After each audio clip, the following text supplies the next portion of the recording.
We back for part 3 of Mismatched. I know this has been a long series, but sometimes we get on a podcast and they just go and they flow and we just don't stop. So I just chop it up into bite-sized pieces, and we hope that this last bite of this podcast, we hope that it reaches you and touches you in a special and a different way. We desire to see change. We desire to talk about things that people experience, and we just don't want to give one-sided views. We like to make sure that we include our soul, because that's the one thing that can keep us from prospering. So, with nothing else left to say, let's get started with part 3. So let's get ready, get set, let's go. Cause mine's so lost. I'm so lost. But I'm just ready to wrap up. You about to go there. But no. I won't go there. I was gonna remind you what I was talking about. no, it's fine. Look, Just think pictures and Facebook, and then we'll just think that. but see, that wasn't my fault. We'll But think okay, that. all But right, we're gonna I get got back you, to this, I because this is got a you. conversation that we're gonna have. Oh. Okay. Well. And I did it. And look, I did it real smooth. I didn't even say nothing about him. Didn't even like. Look, I ain't do nothing. I said, I got him. We got to record July. Oh, okay.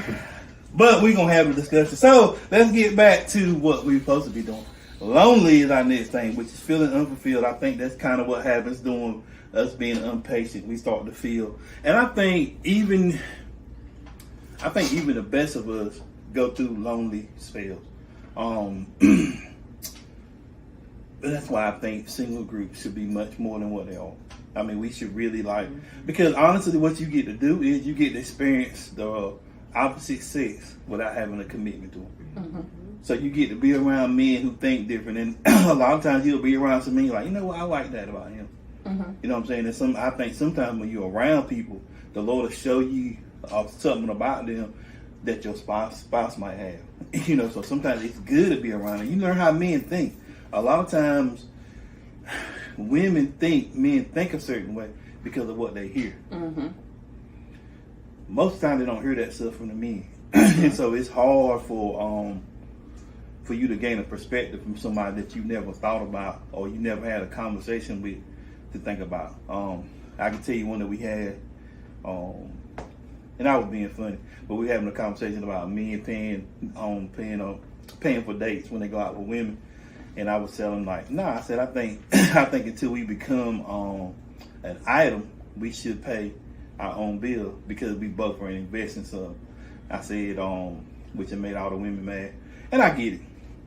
But I was telling them, I said, I think we each one, because I think what happens is we build an entitlement to the woman. Like, we supposed to cater to all your needs. Mm-hmm. You never worry about nothing that you know that on our side. Right. Well, we've been told to get the free meal. Yeah, but that was my point, and that's what I was telling I'm them. just saying.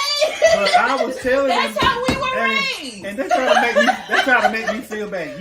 You messing with the wrong time. Well, I said no, they trained. I said I know women personally. Since you can't be telling the trade secrets. No, I know just- they don't. I hang around a lot. I got a lot of female cousins, just and I saying. know a lot of people. And some of us will go out and we don't even like them. That's what I'm talking about. I know women personally who go out on dates with men that don't like it just to get. The free meal. That's what I'm saying, and so that's what I'm talking about. And it ain't that. Oh, Jesus. It ain't that. It's a amount. Because they was talking about, well, you can't tell if he can provide. I said, it's just a meal. I said, well, if you think a meal show you he can provide for you, that's wrong. I said, there are men out here. There are men out here who would just spend money because they got it. Mm-hmm. That don't mean they like you. They mean they like something you got, and once they get it, they go on to the next. My supervisor just told me, I have a male supervisor. He just told me, usually when he dates, when he meets somebody, Mm-hmm. he'll, like the first date, he'll do this extravagant stuff. Mm-hmm. Balloons, flowers, lavish dinner. Mm-hmm. And then he said after that, he pulled back. He said, I reel you in, I got you now. That's it. I was like, you are cruel. But that's what I'm saying, though. So he can fool you. You go get your free meal and you keep wanting to get another free. But then he gonna pull back and like, oh yeah, well that's what I'm saying. I mean, you judge yourself, man. And look, probably 95% of the dates that I've ever been on, I paid. I don't have a problem with paying, but you trying to say if he won't pay, he's not good. And just because he do pay don't mean anything. Because that's what I'm saying. He's telling you that. And there are a lot of men who do that. They start out with all this stuff and then you get in a relationship with them that are a totally different person. Exactly. Because they doing. At least you know this man coming from an honest place, you know. And I'm not trying to get you to change what you think. I'm trying to get you to see it from a different perspective. Because like I said, I paid for 95% of the dates that I've been on anyway. And most time when if I don't pay, it's because they trick me and they go pay the ticket when I'm sitting down at the table. But you need to look at it from a different perspective, because you looking at that man can provide for you because he can buy you something to eat. And I'm just telling you, I know guys who spend big money. I've seen you do some stuff in relationships, and I ain't gonna call him. I saw you do something one time, and I really thought to myself, did he really do it? I thought it was too soon. Mm-hmm. And knowing the person, I was like, they didn't deserve it at that time. Right. And you really got a good heart, Sherman. Well, I try to treat people. I'm gonna tell you what it was after this. Okay.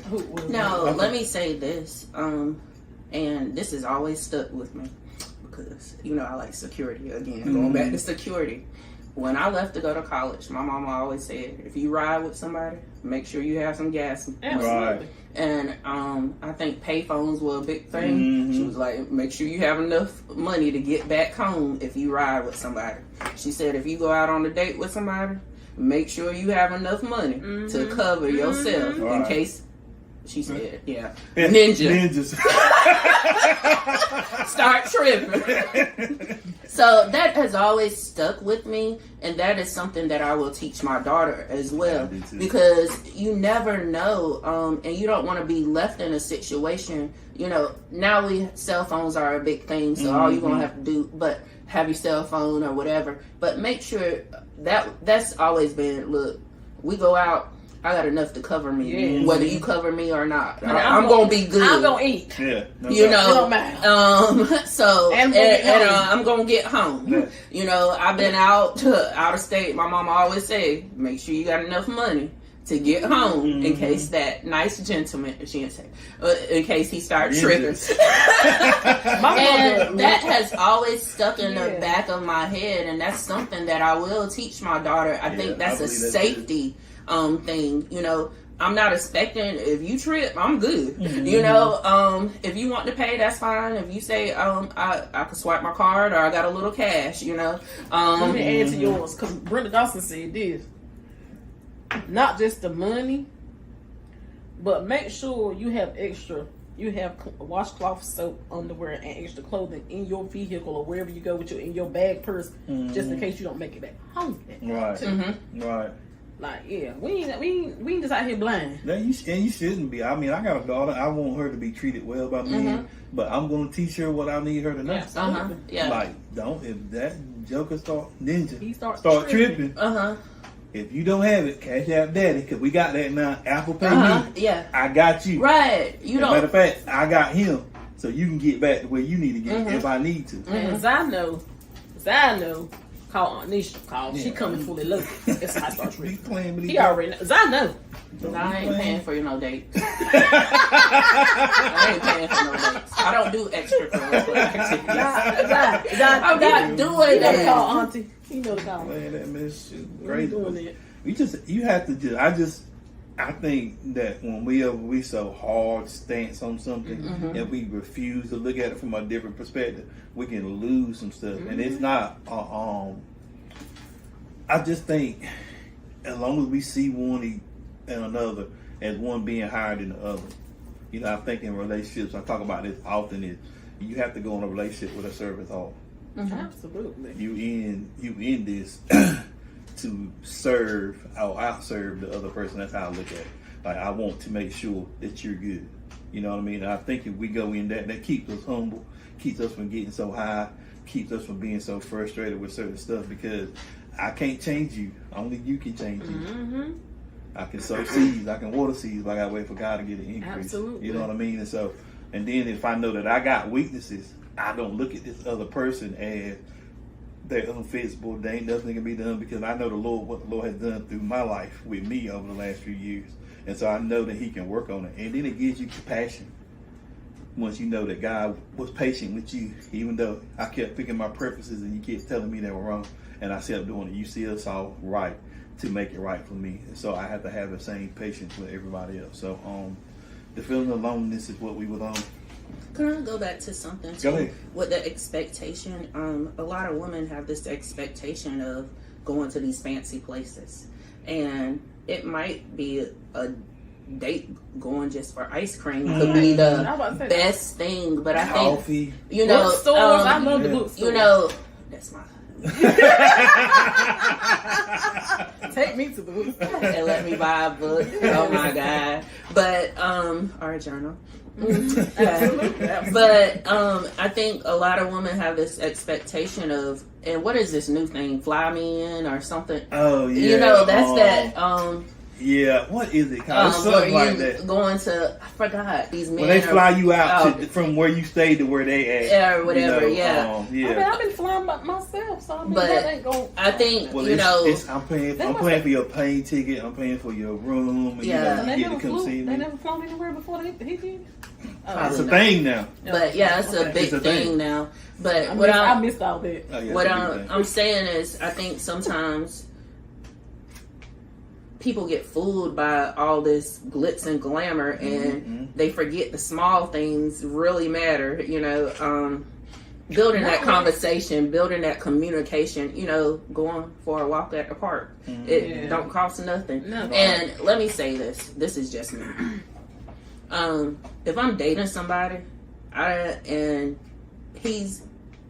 don't want him to try to breathe like the Joneses or try to compete. There's not no competition. Right. I want him to live in his means. If he can't do it, I'm okay with it. Right. You know, I don't need Ruth Chris all the time or the Brazilian restaurants or this and that all the time. I'm happy with, no, I don't like ice cream. I like sweet frogs or some yogurt. So you don't want me to have ice cream. Ice cream. Yeah, you're going to be screaming with that ice cream. I'm just saying, I don't do the milk products. But what I'm saying is simple things. Why did this make it to the podcast? Saying. I'm not taking it out either. I'm just saying, I don't care. It's the truth. Like, I'm not doing the ice cream. And it's not to say that you can have ice cream. I'm not going to have ice cream. Right. I'll get some water and be just as fine. I think, you know, females, women. I think it's a lot of it is like he was saying earlier. The greed. I think it's one-sided. Like we have this, like they owe us something or something. Like he said, I'm the prize in this. No, Shawty, you know, if there are prizes at all, it should be both of us, right? We both should get something out. Yeah. Right. And I think once you approach it like that, your perspective changes. You know, to me, it's equal. As men think they should be the tyrants of the house, and women think she should be the prize, and both of you up here. And nobody's here because nobody wants to serve. Since we're on this, let me ask you as a man a question. So if you were dating a woman and she offered, how would you feel if she paid for your date, the first date? So, I ain't experienced it on the first date. Maybe on after a couple. I had somebody trick me. And so they said they had to go to the bathroom. You know, we had been there a while. We were just sitting there talking and stuff. And they said they go to the bathroom. And so they go to the bathroom. And we come back and we still talking. And I'm sitting here like, why come the lady ain't came back? She came back with water and whatever we was drinking. I was drinking water. Because if I drink soda, I'm going to drink enough to get my $3 worth. But anyway. And she paid. And I didn't know. She was like, let's go. I was like, man, the lady ain't came with a ticket. So I already paid.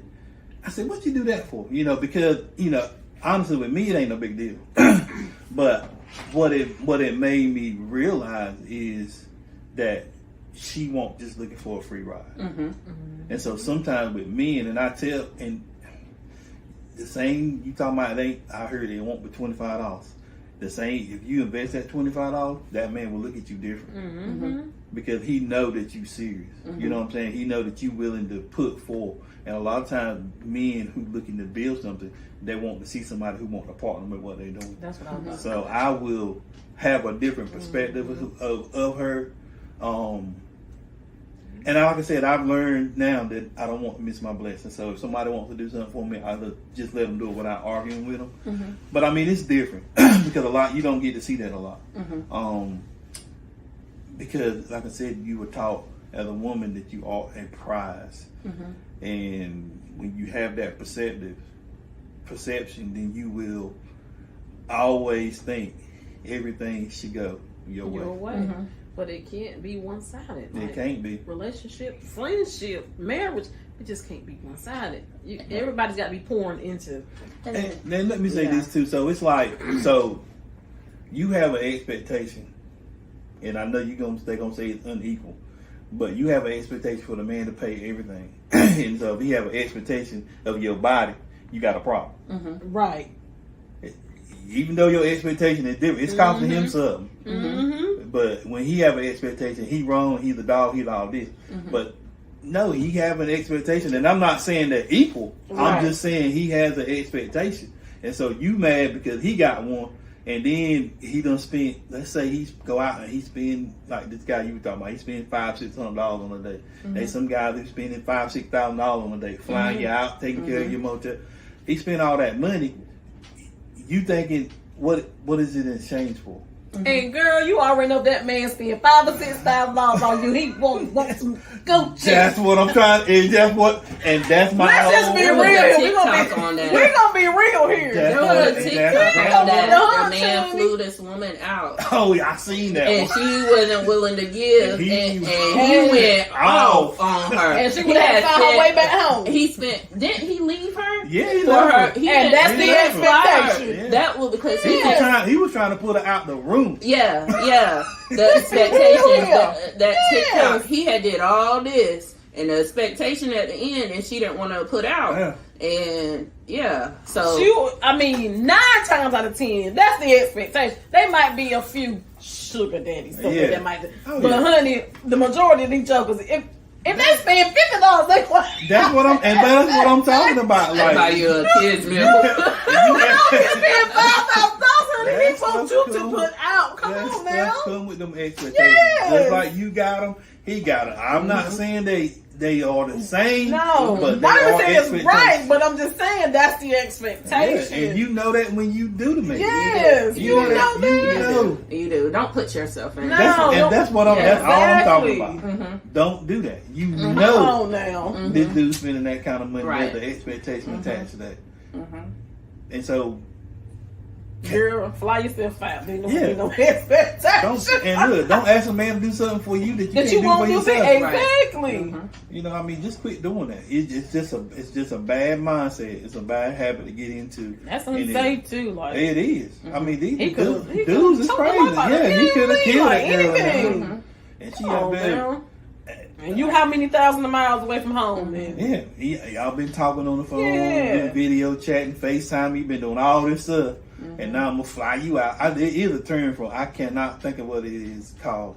It almost came to me then, but it did all this. We done had all these conversations, and now when it's time for you to get here, nah, that ain't what I'm here for. He get mad and he put you out, and he put it on TikTok. And, I mean, he recorded it and was talking. Junk. Yes. But he was real with what he was saying. Yeah, that's how he felt. Yeah. So. But I mean, listen. It is much better when we see each other as equally valued. Absolutely. This just is. So, we might have beat that one dead. Been up here a long time too, so we might get close to rounding up. So I want to kind of go over lack, which is feeling the shortage of good spouses. We kind of started off with that because I think that's a real thing. But one thing that God has told me and showed me about it, He said there don't have to be a lot. You just need one. And if you believe I provide, then you know I will provide you one. But I think a lot of times our eyes are closed because of preferences, possessions, status, being impatient, feeling lonely. You know, and so there's a lot of things that our soul need to deal with. You know, even the decisions being triggered by stuff. You know, a lot of times we don't do the healing, so we still get triggered. And somebody, even though they can be good for us, they can trigger us, and then we have this opinion about them that we can't get rid of because we never healed in the area. And so we have to be careful. Trigger. Write that down. Trigger. So, because I believe that triggers are areas when you get triggered. It's something that lets you know there's some inner healing somewhere you need to be done. Yeah. Because there's some stuff that triggered me still that I didn't think triggered me that still do. So I'm like, okay, God, is that a spot that I need to work on some more? You know, so I think really being honest with ourselves. You know, even I'm one of them people like if you believe God, you have to listen to what He says. So God may tell you to lead you to move, and you don't move, and you miss your spots because you don't move. So it ain't God. It ain't that God won't provide it. It's that you were disobedient, and so you are missing your blessing until you move. You know, and I'm not just narrowing it down. Maybe He told you to go volunteer at a rest home, and one of the ladies that's there, you know, y'all form a great relationship. She said, "Hey, I got a son, and I think you and him would be great together." But you don't want to volunteer because I work too much. I do this at church. I work all the time. I got my kids. So you fill up your time with all this stuff, and then you feel like you don't have time to do what the Lord really wants you to do. So sometimes we have to put our lives in perspective and be still and kind of make sure that we're doing what God calls us, because the provision that He has for us is in place. We just not in place. Right. That was good. But I thought about this with lack. We always kind of see a lack of men or a lack of this. And then we kind of go into this, oh, what was me, depression kind of thing. And one thing that I had to go back and tell myself was, God is love. No doubt. So if God is love, He loves me and you enough to create someone for just us. That is if you want to be in a relationship. Yeah. Some people don't want to be in a relationship. But I believe if you want to be in a relationship, really, that God has created somebody just for you. That's going to match you and that's going to be the best for you. So I was thinking about that. Yeah, I believe that. I believe there is provision. God provides. I mean, you know, we just have to have that mindset. But once you've done all you can do, He may be trying to mature your spouse. So just different ways to look at it. And then this is something that I want us even as singles, and I think we say this a lot when we just talk, but if you desire a relationship, there's nothing wrong with you if you don't desire a relationship. There's nothing in this world wrong with you. Don't quit letting these people tell you this. I just know that if you're doing something for God, it requires people. Don't necessarily require a spouse. So we have to make sure that we don't push the way we feel on other people. You know, there are people who feel pressure to be like, even with being single and then getting older, you know, you feel this pressure like, man, especially, you know, like ones who never had kids, they got these pressures. So, you know, we don't never talk about that stuff. And I think that's the reason why I really want to do this podcast today, like even give a voice to the soul of the people that's single, that deal with these kind of things. Because in church, most of the time we're taught Jesus will fix it. And that is that's one of the truest statements you can ever have. But we are also walking in something that is inherently evil, and we have these thoughts, and that's stuff we have to deal with. Jesus saved us from our sins, but we have to do the soul work to be able to hear Him more clearly. And so I think as we learn to do the soul work, we'll be able to see through some things, because this is what I do know.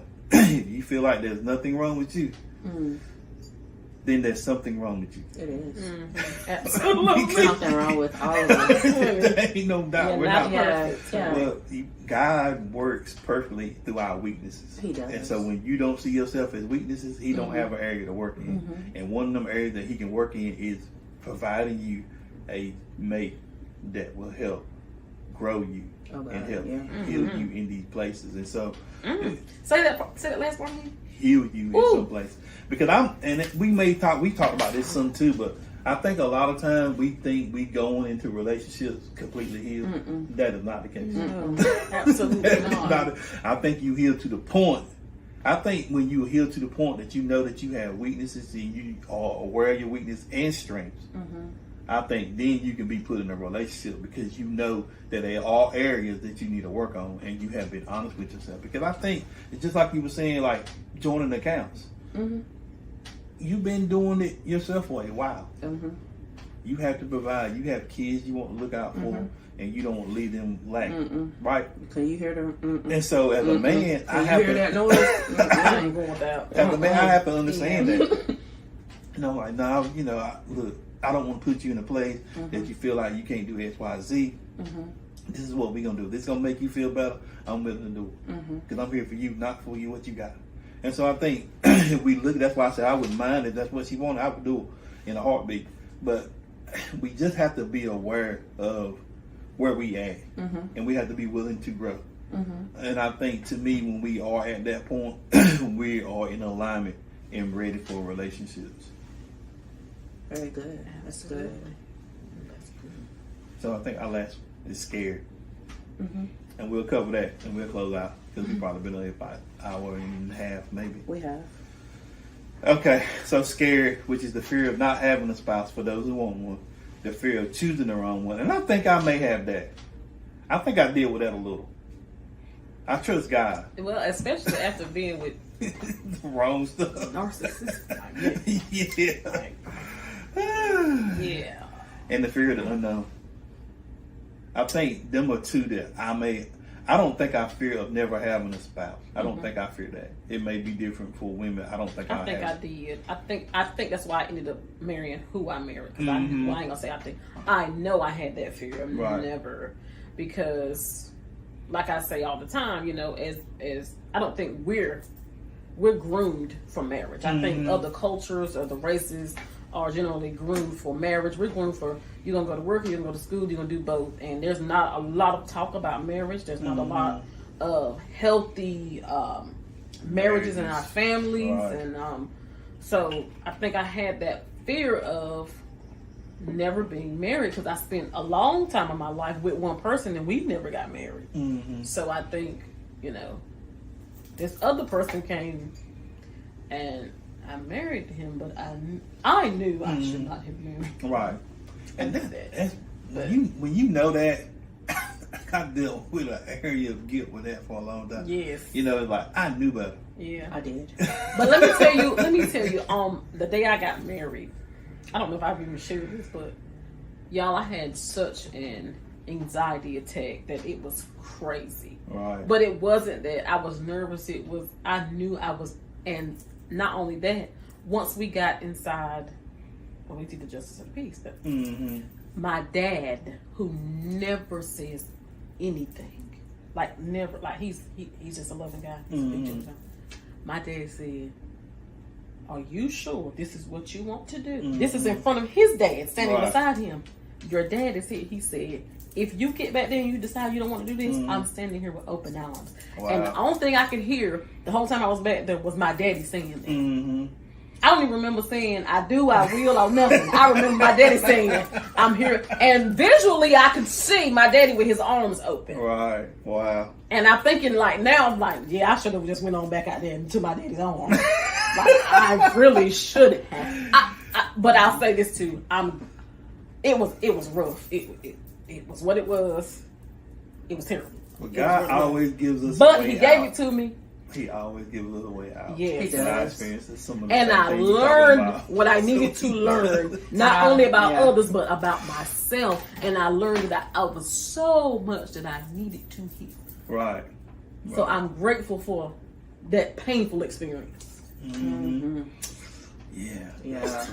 I'm just thinking about Jesus, I had so many signs. I should have just. And my mom was crazy. Girl, if you get your crazy self, what is wrong with you? I was like, I didn't want to say, "Mom, I don't think I need to be doing this." Yeah, I had so many signs. Yeah.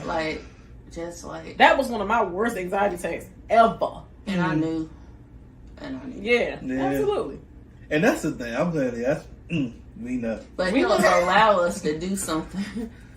Yeah. And then we learn the hard way. Yeah. And this is why I'm gonna tell you why it was God.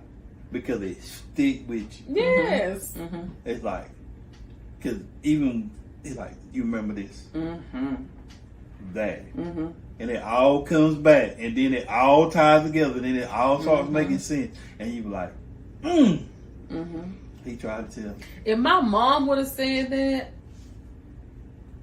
but my daddy, my dad don't say nothing. He just don't get him, like he never says anything. Right.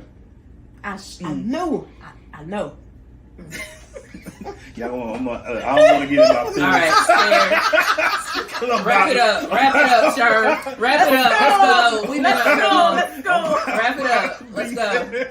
Wrap it up, Sharon. So It's okay, brother. we. Ooh. Gosh. Yeah, we're gonna end this podcast by just wishing. I hope we said something today that has helped y'all. Amen. We always try to be a blessing to our people. We always try to speak to the things that you actually experience. We know that there is a spiritual side of us that is high, but there's always a human side of that we need to make sure we deal with. And as people, we will experience life a lot better if we deal with the human side of ourselves. Amen. So, in our closing, we thank you for supporting us, liking and sharing the podcast, and tune in next week for the next episode of the Soul Rehab Podcast. Peace out and be well. Woo!